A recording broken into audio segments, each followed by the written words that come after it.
The first paper contains 3 questions. What is the white ball thing with the brown stuff in the middle? I don't know what you mean. Huh? Oh, very good expression of the language. A white ball, we call a bun, a white ball thing a bun, I guess. A white ball thing, which we call a bun, with the brown stuff in the middle, we call it the, what do you call it? We call it the lotus seed paste.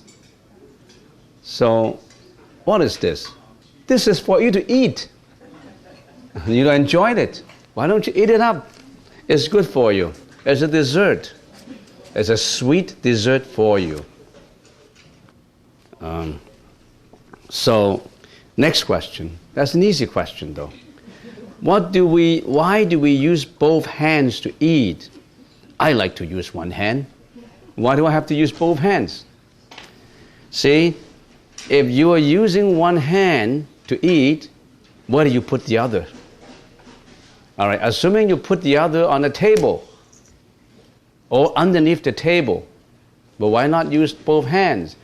Plus, if you just use just one hand, you pick up your fork and you put your fork onto the food, how do we eat it? You tend to move your body like that, do you? Like that, right? Why do you shake your body all the time when you're eating? You know, I'm watching everybody by the side. That's why I'm sitting in here. You mean I sit here for no reason? I sit here just to watch you, to make sure that you're observed. So, if I'm sitting in here and you are starting to move like that, it looks absolutely funny. And I know a lot of table manners in different cultures. They don't do that. The British, the French, the Italian, they have excellent table manners. They don't eat when they're moving body like that. No, absolutely not. Certainly the Chinese have good table manners too. So why don't we observe all these table manners? Why don't we eat with both hands? Third question. Why is there a video camera? What is it for?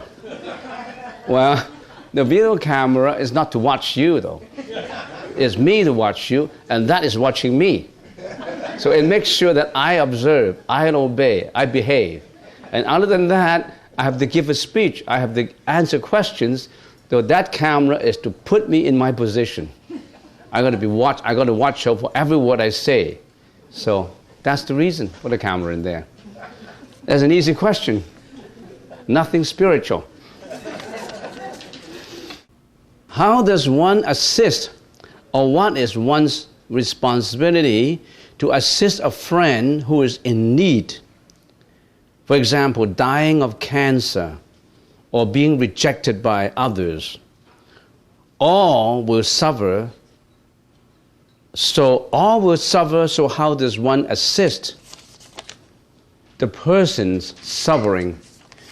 That's a good question. How do we assist people who are suffering? Well, in order to assist people who are suffering, we have to know what is suffering. If you start to pursue something spiritual and you don't know about suffering, you don't know about life.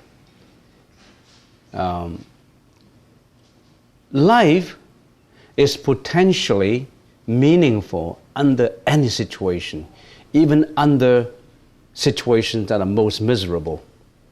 It's potentially meaningful, even under suffering. Humans have the capacity to creatively turn life's negative aspects into something positive and constructive. But you really do have to know suffering first. In Buddhism, there are the Four Noble Truths: suffering, causes of suffering, cessation of suffering, and nirvana. What is nirvana? It means just transcend suffering. You pass the suffering.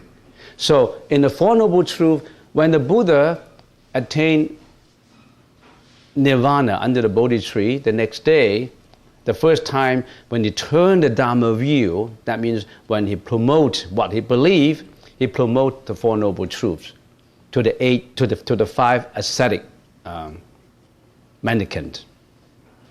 And one of these Four Noble Truths really have to know. If you don't know the Four Noble Truths, you really have to find out from the internet or some books. Suffering. This world is full of suffering. You must know suffering. And not just knowing the suffering, you have to know the causes of suffering. Why do we have this suffering? What gives us suffering? Why do we have to subject ourselves to suffering? Why people die?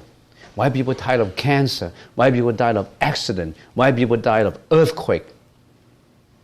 There's so many suffering in the world. It's an accepted fact that living is suffering. If you don't know about suffering, you don't know life.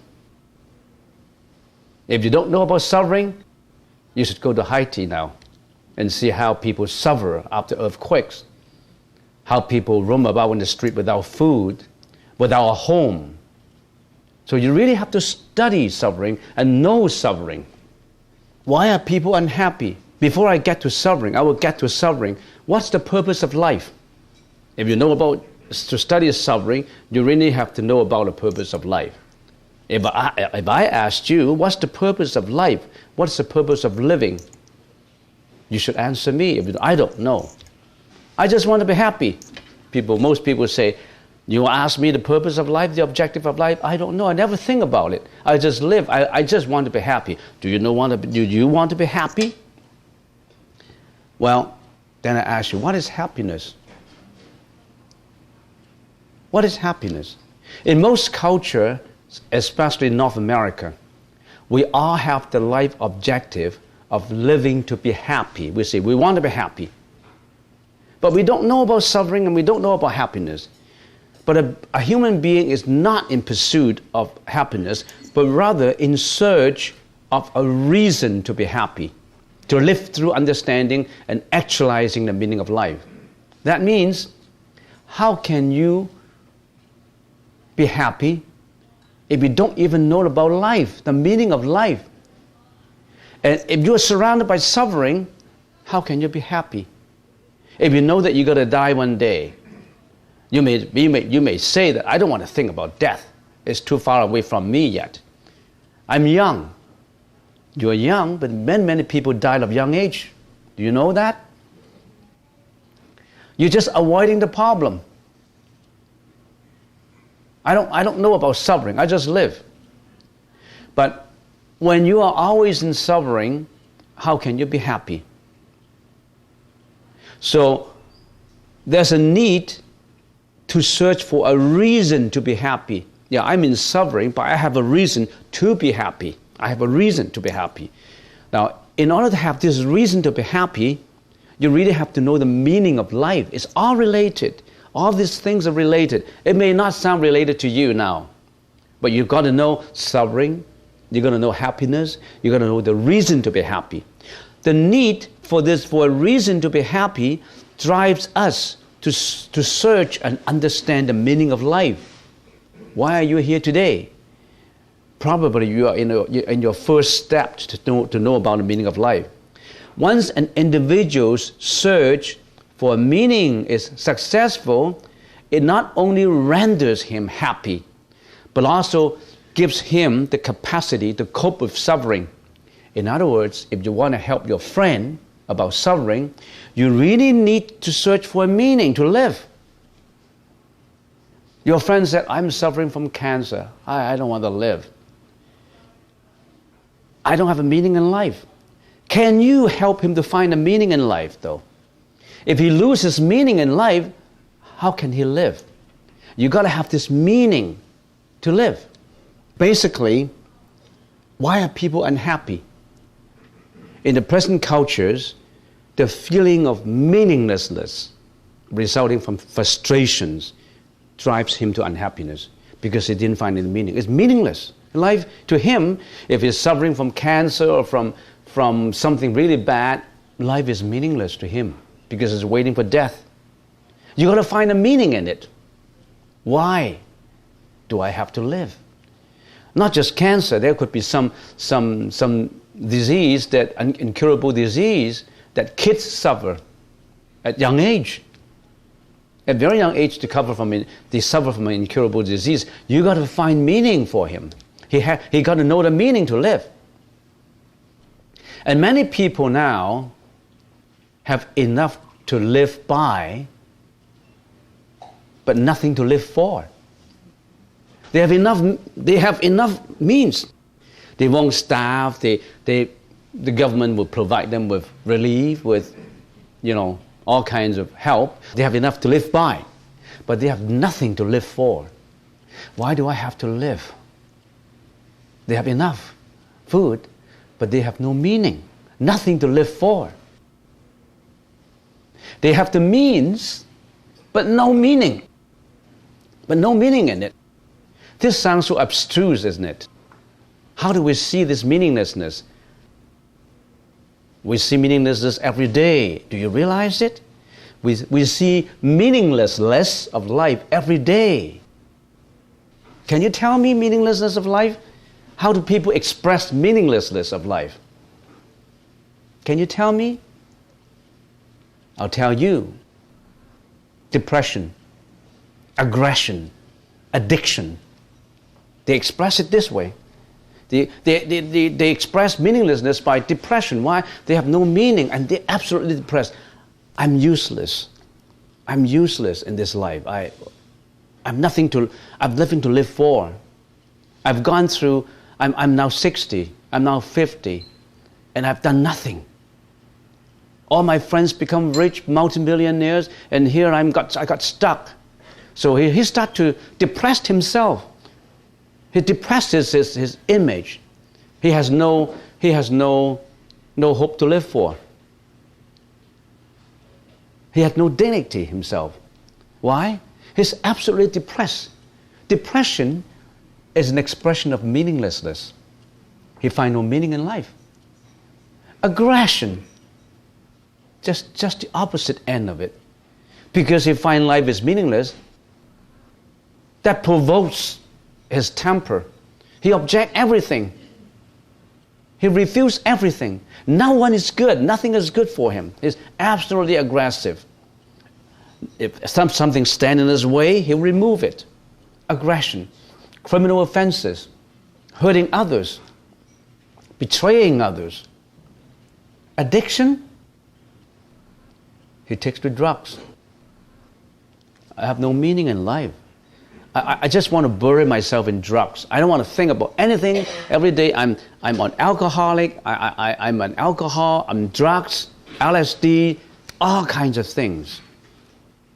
What does this tell you? Do you really know about them? This tells you that they don't find meaning in life. And how about for people who suffer? But then how does a human go about finding meaning? Another question comes up. If you tell me that people think that life is meaningless, how do I go about finding meaning? I want to teach me how to find meaning in life. How? There's so many approaches in finding meaning in life. And something comes up to my mind is, a biographical approach, which means that study the lives of all those people who seem to have found the answer. Study the lives of those people who seem to have found the answers in finding meaning for life. What are the lives of these people? The Buddha. The Buddha found meaning in life. The Buddha found happiness. Or even Jesus. Or even Virgin Mary. There's so many saints in finding meaning in life. Have you found it? A biographical approach. They have succeeded. They render to civilizations all kinds of benefits. They render benevolence to mankind. Even they passed away, their names still remain. Their deeds, the saintly behavior still remind us of how we should behave. A biographical approach. Right now, you're joining a temple, you're having lunch in here, you are on your way to find a biographical approach to life. I want to find out more about the Buddhist teaching. I want to learn about it. I want to find meaning in it. That's your first step. Another approach probably is the values approach. The meaning of life, values. Your family background. What did your dad and your mom, your parents teach you? You cannot be egoistic. You have to help others. You have to render your compassion. You have to be altruistic. I don't know, many families may not teach altruistic behavior. What is altruistic behavior? Only thinking about others, helping others, rendering compassion to others. Altruistic. Many people are egoistic. Can you be altruistic? Values. Can you, by looking at history, we know that many people contribute to life. Those other values that we highly treasure as a saintly behavior. Can we learn from them? All right, this is about happiness. Let's get back to the questions. How do we, if this person is suffering, how do we help him? There are 3 avenues on which one arrives at the meaning of life. There usually 3 ways. Even if you are in a miserable situation, you confront a fate that you cannot change. There's 3 ways on which you can arrive at there's still a meaning in it, even though something is miserable, you can't change it, it's a fate, but it's still meaningful. How do you do it? The first is creating a deed or a work. So if you are miserable, okay, I want to help out. I want to help out others by creating some work. For example, I want to be a monk. By being a monk, I can promote spirituality of life to others, to help others. This is the work that I should do before I died. Or I should do a deed that would contribute to the benevolence of mankind. I don't know what kind of deeds. There's so many deeds you can do it. It's by a work, by a deed. You vow to do something. Or even by voluntary work. The second is experiencing something or encountering someone. For example, if someone, there was a man, Viktor Frankl, he was in a concentration camp, in a Jewish camp in Nazi Germany's time, and he was spending his life in a concentration camp. All these other fellows were dying in concentration camp, being tortured or a gas chamber by the Nazi. And this Viktor Frankl, who is still living, he's tried to live because why? Because he thinks, I got to meet my wife. I got to meet my kids. I still have to live.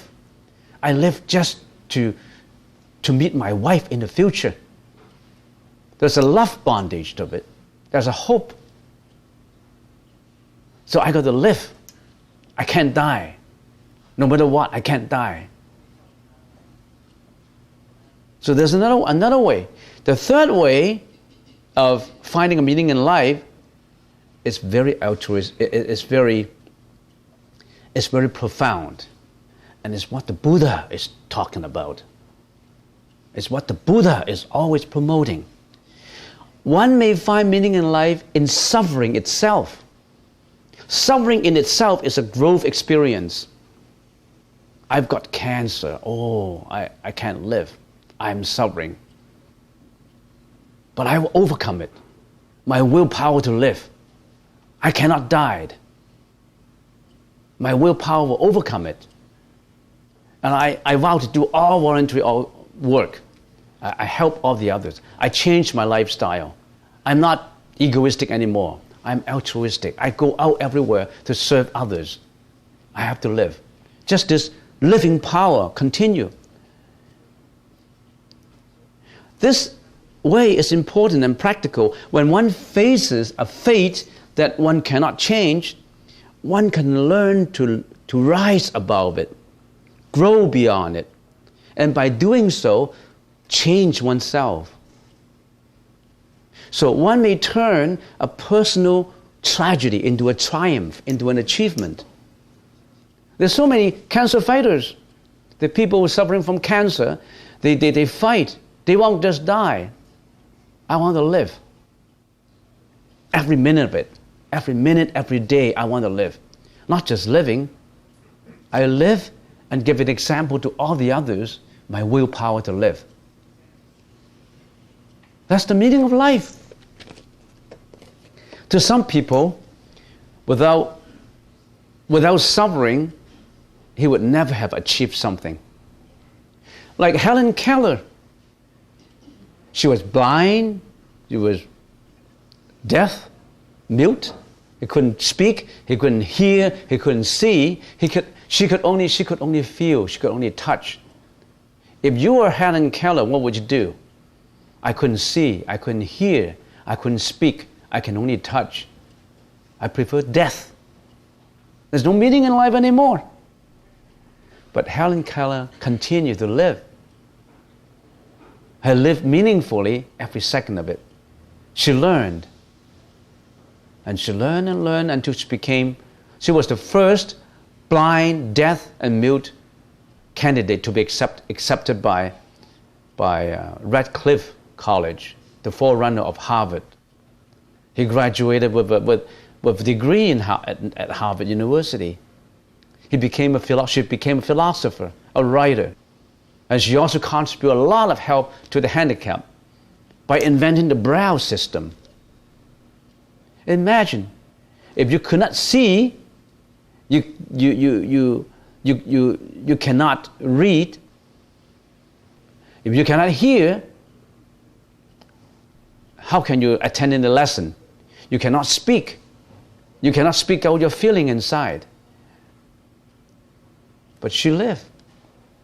As I said, life is potentially meaningful under any condition, even those that are most miserable. We have the capacity to creatively turn life's negative aspects into positive aspects, constructive aspects. It depends on how you see it. But you must know how to suffer, though. You're in suffering, you must know how to suffer. How do you suffer? You just faced it. And I can always imagine in the movie Rocky, when he was accepting all these blows on the face, what did he do? He was accepting all kinds of blows into the face. He just accepted. He just said, come on, beat me up. I won't die. I will endure. I will continue.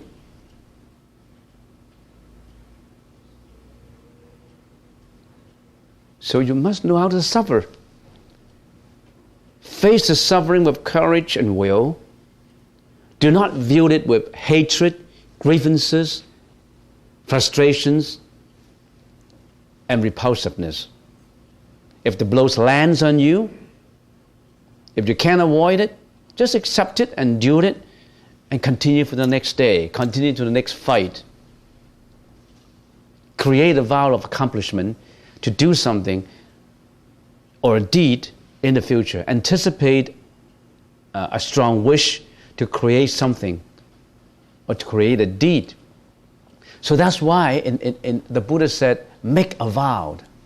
I make a vow that I would try my best to help all sentient beings in the pursuit of enlightenment. Treat your suffering experiences as a growth of courage and willpower, and turn your suffering into a growth of experiences of compassion and rendering to mankind. So I don't know, this is too long a question to answer. But this is very complicated questions. You must face suffering. So you must study suffering. And there's so much I can talk more about suffering. Did you find out the causes of suffering? Why do we have the cancer? Why do we have the disease? Probably it's because of some karma that we have created in the past that lead to this disease. So how do I tell people? You must not create bad karma. You must be improving. So in other words, you must learn the Buddha's teaching as early as possible so that you can help out. So every time when you're in a meditation class, if you're helping out others, you are removing your karma. If you're joining and make this into a karmic energy of benevolence, of peacefulness. You're helping everybody by your participation. Your participation helps others and it helps yourself too. On the other hand, what would you have done if you have come here? You would have talked on the phone, you have to go to McDonald's, you have to be on parties and doing something else that is not creative, that's not helping others. We should be responsible for what we are doing. There's so many good deeds that we can do, and yet we ignore them. We only do egoistic things. Did you raise your hand? You want to say something? You should know that many of the first-time comers today are part of the Timothy group, the Canadian volunteer group. Oh. So they are already donating their time to assist others. That's good. So you're trying to remove suffering, not only from yourself, from others. And I think I've talked about half an hour on suffering. I can talk another 6 hours on the causes of suffering, how to stop suffering, and how do we go to the path of nirvana. So if you have a friend who's suffering from a disease, tell him to gather the courage, face it, live it up. And it's better to die right at the blow rather than depressing yourself at the corner. One blow could have put me dead. But I prefer that blow because I'm struggling to survive. I don't want to depress myself at that corner, weeping, crying, and losing my dignity. What do you think? Which one you prefer?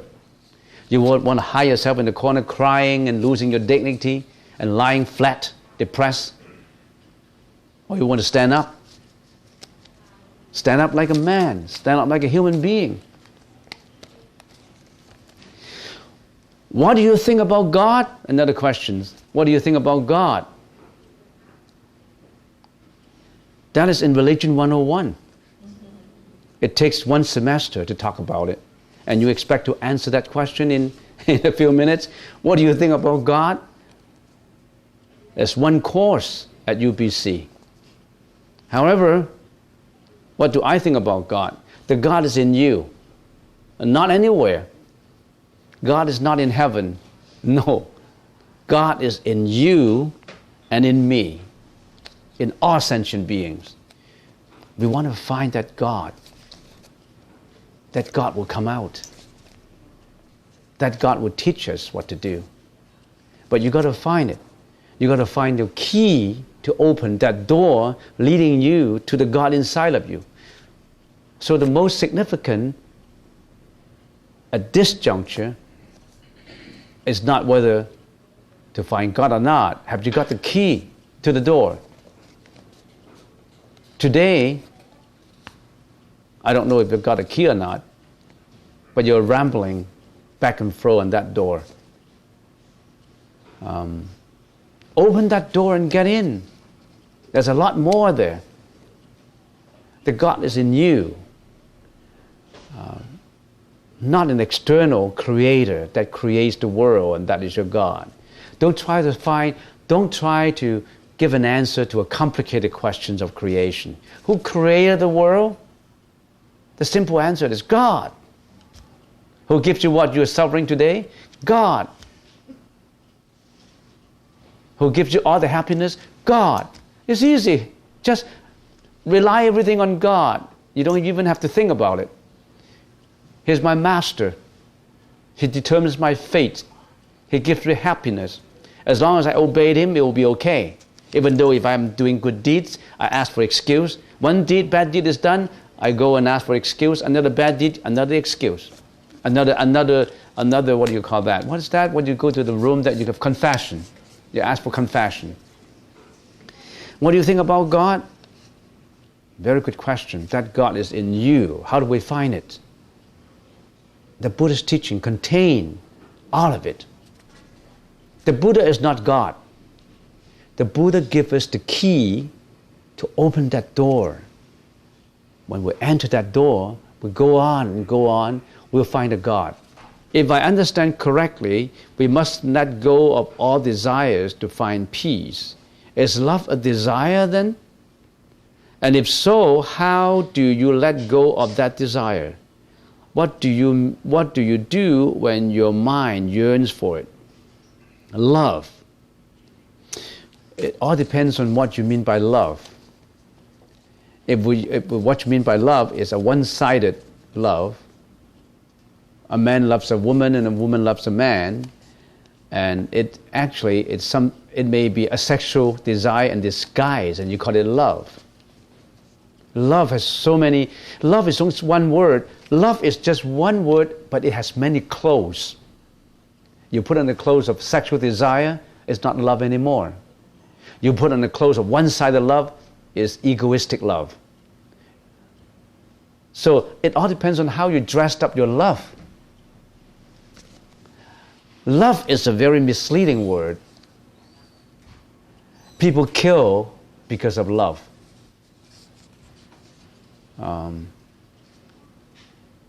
I like to call love compassion if love is unconditional. I'm rendering compassion to all mankind. It does not matter who you are. No differentiation, no discrimination.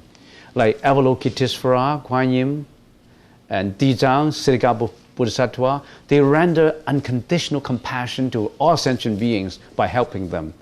And I call that compassion, is not love. Love is one-sided. If a husband loves a wife, if a husband loves a wife and the wife does not reciprocate the love, that becomes hatred. That winds up in a divorce.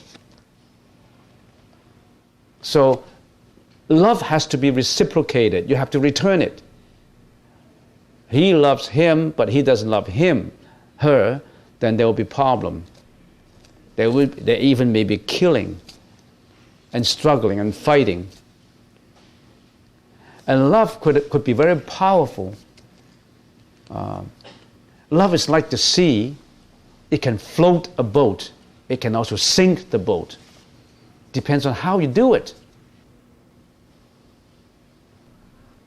Maternal love sometimes is great. The mom loves children unconditionally. But nowadays, some mothers, they don't even, they don't even know what loving children are, what love is. How? They abandon the babies at the door of hospitals. And they don't care. They just run away from families. They leave the babies to the governments to take care. They go on to their life, living another life. Irresponsible dads to become alcoholic, to leave the family and leaving all the children behind unattended. So, depends on how you dressed up your love with.